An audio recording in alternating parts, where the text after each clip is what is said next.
आज हम स्टार्ट करते हैं page number 65, transaction relating to profit and loss and balance sheet. आज हम 7th क्वेश्चन देखेंगे। Proof that accounting equation is satisfy in all the following transactions and also prepare balance sheet. देखिए इसमें क्या बोला जा रहा है कि इसमें हमें अकाउंटिंग इक्वेशन बनानी है और प्लस उसकी बैलेंस शीट भी बनानी है। तो चलिए हम स्टार्ट करते हैं। हमारा फर्स्ट ट्रांजेक्शन दे रखा है स्टार्टेड बिजनेस विद कैश, मतलब हम बिजनेस को स्टार्ट कर रहे हैं, मतलब ओनर जो है वो बिजनेस स्टार्ट कर रहा है कैसे, कैश लेके। तो चलिए हम इस को देखते हैं कैसे लिखेंगे। हम पहला पॉइंट लिखेंगे स्टार्टेड बिजनेस विद कैश। देखिए हमारे बिजनेस में क्या आ रहा है, कैश। कैश क्या होती है, हमारी एसेट्स होती है। तो हम यहाँ पे एक हेड लिखेंगे कैश का। कितना रुपये लेके आ रहा है, 1,20,000। तो हम कैश के अंडर लिखेंगे 1,20,000 रुपीज़। और फिर कौन लेके आ रहा है, ओनर, मतलब मालिक लेके आ रहा है। तो उसको हम कैपिटल में लिखेंगे 1,20,000। ये था हमारा पहला transaction. Started business with cash. Cash हमारी एसेट्स होती है, तो एसेट्स के अंदर लिखी जाएगी कैश हेड के अंदर, और ये कैपिटल में लिखा जाएगा क्योंकि ओनर लेके आ रहा है बिजनेस स्टार्ट करने के लिए, मालिक। सेकंड पॉइंट दिया हुआ है purchase a typewriter for cash for office use. मतलब हम क्या खरीद रहे हैं, टाइपराइटर खरीद रहे हैं। टाइपराइटर क्या है, हमारी एक तरीके से एसेट्स है, और किसके लिए खरीद रहे हैं, ऑफिस यूज के लिए। और उसके बदले में हम क्या दे रहे हैं, कैश दे रहे हैं, कैश दे के खरीद रहे हैं। तो उसको हम लिखेंगे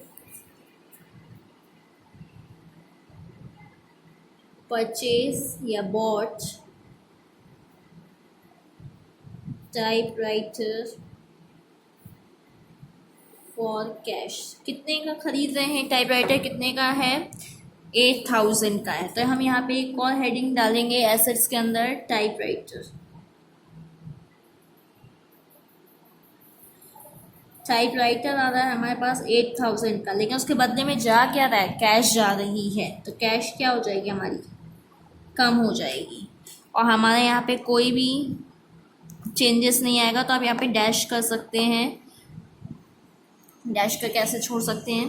अब हम यहाँ पे एक लाइन खींचेंगे और यहाँ पे लिखेंगे न्यू इक्वेशन।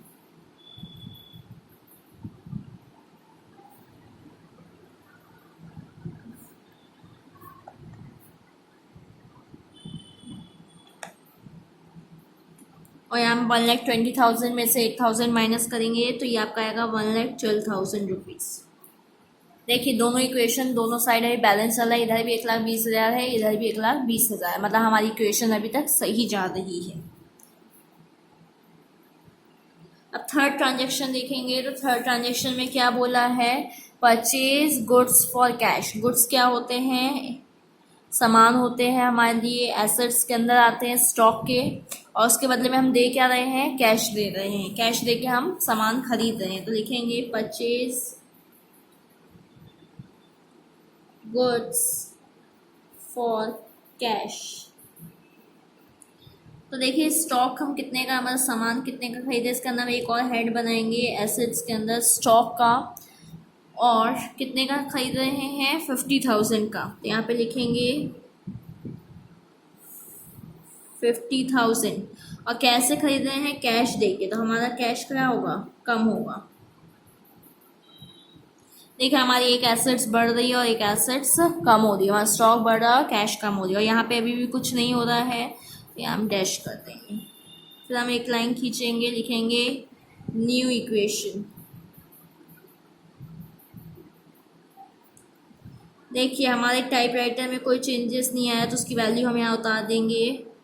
स्टॉक हमारा 50,000 का आया, लाइबिलिटीज़ हमारी अभी तक 0 ही चल रही है, कैपिटल हमारा 1,20,000। देखिए 1,12,000 में से जब 50,000 माइनस करेंगे तो कितना आएगा, 62,000 आएगा।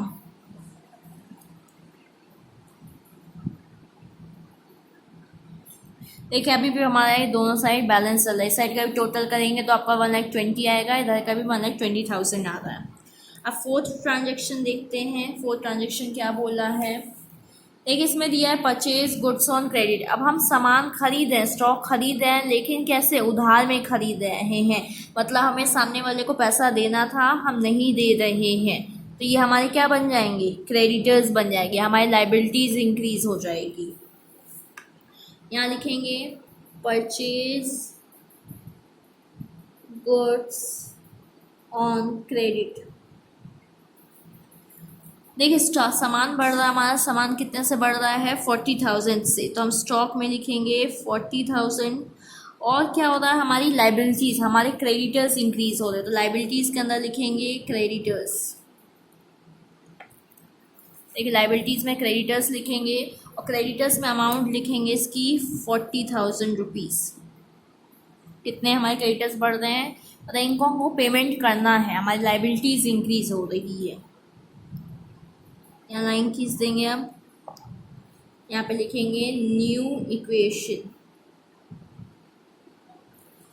कैश हमारा 62,000 ही आएगा, टाइपराइटर हमारा 8,000 आएगा, और देखिए हमारा स्टॉक इंक्रीज हो रहा है 50 + 40, ये हमारा 90,000 हो जाएगा। और इधर देखिए हमारा लाइबिलिटीज़ इंक्रीज हो गई, कितने की, 40,000 की, और हमारा कैपिटल एज इट इज़ 1,20,000 आ जाएगा। देखिए अभी भी ये इक्वेशन बराबर ही चल रही है। इस साइड का टोटल करेंगे तो आपका 1,60,000 आएगा, और इस साइड का भी 1,60,000 आएगा।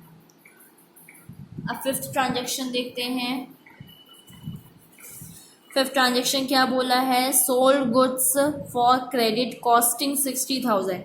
अब हम सामान को बेच रहे हैं, मतलब अब हमारे पास से स्टॉक जा रहा है कितने का, 60,000 का, और पैसा कितना आ रहा है हमारे पास, 80,000। 60 का सामान जा रहा है और 80,000 आ रहा है, तो हमें कितना का बेनिफिट होगा।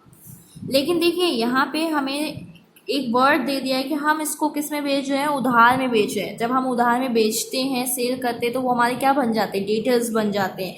लेकिन एक तरीके से देखा जाए तो सामान हमारा 60 का था और सेल हम उसको 80 में कर रहे हैं, तो हमें 20,000 का क्या हो रहा है, बेनिफिट हो रहा है, प्रॉफिट हो रहा है, मतलब मीन्स हमारी कैपिटल इंक्रीज होगी। तो चलिए इसके हमें देखते हैं, ट्रांजेक्शन लिखते हैं, सोल्ड गुड्स ऑन क्रेडिट। एक स्टॉक कितने का जा रहा है हमारे पास से, 60,000 का। हम एसेट्स में एक और लिखेंगे, डेटर।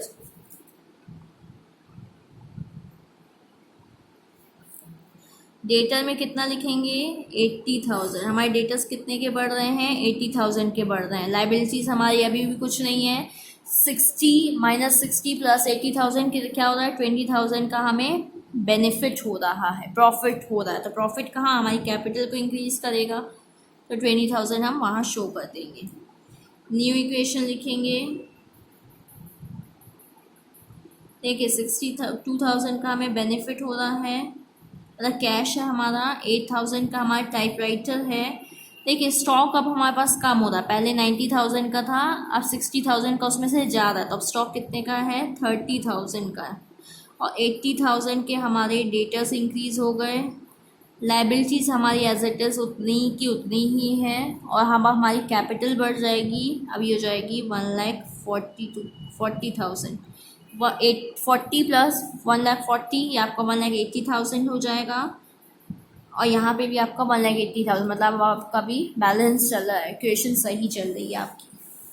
फिर देखिए दिया हुआ है 6 नंबर, पेड रेंट। कितना रेंट दे रहे हैं हम, 1,500। रेंट क्या होता है, दे रहे हैं, मतलब पेड जब वर्ड दिया जाता है तो मतलब हम खर्चा कर रहे हैं, रेंट पे कर रहे हैं, और पे करना मतलब हमारा एक्सपेंस होता है।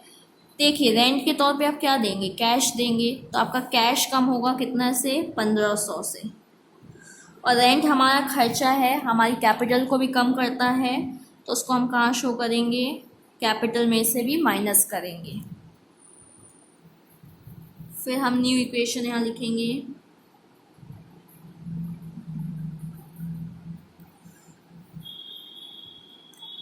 ये आपका आएगा 60,500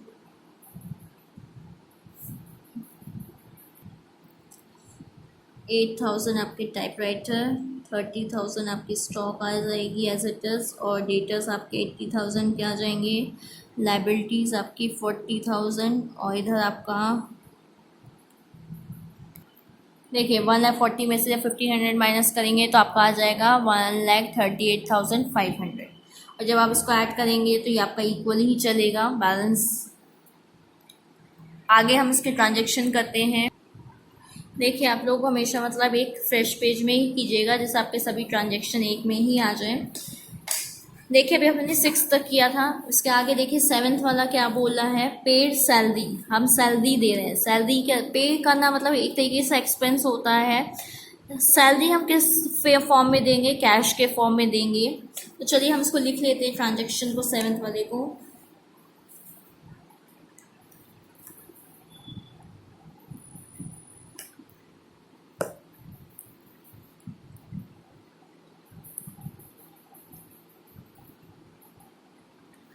कितनी सैलरी दे रहे हैं हम, 2,000 दे रहे हैं।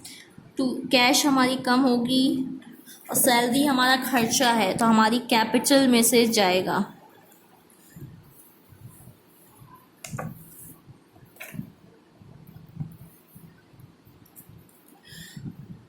देखिए फिर हम यहाँ पे फिर न्यू इक्वेशन लिखेंगे। अब देखिए 2,000 जा रहा है 60,500 में से, 8,000 का 8,000 लिख देंगे, स्टॉक का 30,000 और डेटर्स के हमारे 8,000 रुपीज़, और लाइबिलिटीज़ हमारी 40,000 ही थी।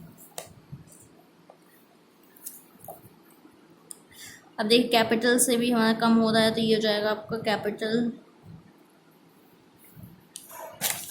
अब देखिए इसके आगे का ट्रांजेक्शन क्या बोल रहा है, रिसीव्ड कमीशन। रिसीव कमीशन का मतलब होता है हमें मिल रही है, कमीशन मिल रही है, तो ये हमारी क्या होगी, इनकम होगी। और कमीशन के तौर पे क्या मिलता है, पैसा मिलता है। तो यहाँ पे लिखेंगे रिसीव्ड कमीशन। कितना कमीशन मिल रहा है, 800 रुपीज़। तो हम कैश में इंक्रीज़ कर देंगे कैश को 800 से, और हमारी क्या होगी, कैपिटल इंक्रीज़ होगी।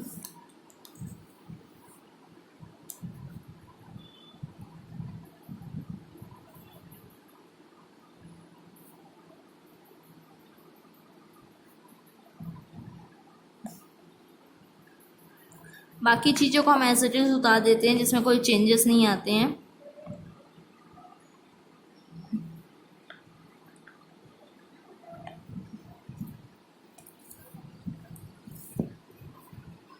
New equation.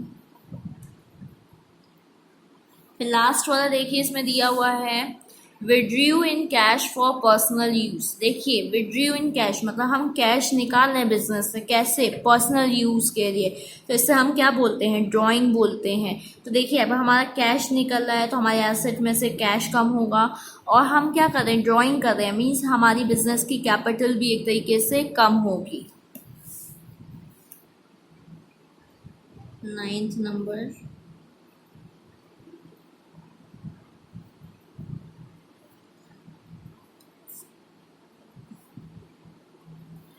कितना निकाल रहे हैं, 5,000 रुपीज़।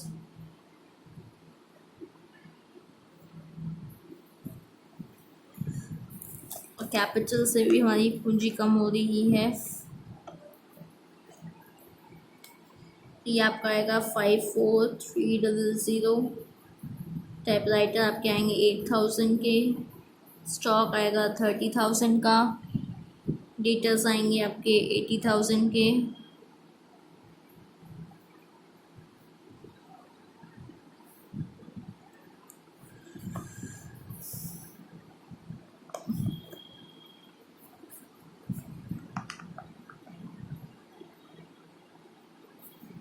ये हमारी नई इक्वेशन आ जाएगी। अब देखिए इसमें हमें बोला गया कि हमें बैलेंस शीट बनानी है, तो अब हम बैलेंस शीट भी बना लेते हैं इसकी। देखिए हमारी जो बैलेंस शीट होती है उसमें 4 कॉलम्स होते हैं, एक होता है लाइबिलिटीज़ का, एक अमाउंट का, और एक एसेट्स और एक अमाउंट का।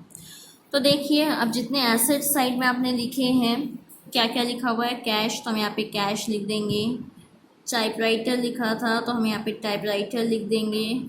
इसके बाद स्टॉक लिखा था, स्टॉक लिख देंगे। फिर डेटर्स लिखे थे हमने तो डेटर्स लिख देंगे। फिर इसमें जितना जितना हमने लिखा था, इसमें कितना आया आपका 54300, तो आपने ये मेंशन कर दिया। टाइपराइटर आपके 8000 के थे, स्टॉक आपका 30,000 का था, डेटर्स आपके 80,000 के थे। अब देखिए लाइबिलिटीज साइड पे, तो लाइबिलिटीज साइड में हम क्या लिखेंगे, हमारे क्रेडिटर्स कितने के थे 40,000, ये आपका आ रहा है ना 40,000, तो आपका ये क्रेडिटर्स के नाम से लिखा जाएगा 40,000। और देखिए जो कैपिटल होती है वो भी एक तरीके से हमारी इंटरनल लाइबिलिटीज़ होती है, क्योंकि जो मालिक पैसा लगाया था वो हमें कभी ना कभी रिटर्न करना पड़ता है या उस पर हम इंटरेस्ट पे करते हैं। तो ये कितनी आ रही है आपकी 132300। अब हम दोनों साइड का टोटल कर देंगे। जब आप टोटल करेंगे तो ये आपका आएगा 172300, और इस साइड का भी 172300। मीन्स आपकी बैलेंस शीट बैलेंस है, इक्वल है दोनों साइड। तो आपने क्वेश्चन सही सॉल्व किया है, कोई मिस्टेक नहीं हुई है। इस तरीके से हम क्वेश्चन सॉल्व करते हैं, अकाउंटिंग इक्वेशन को और बैलेंस शीट बनाते हैं।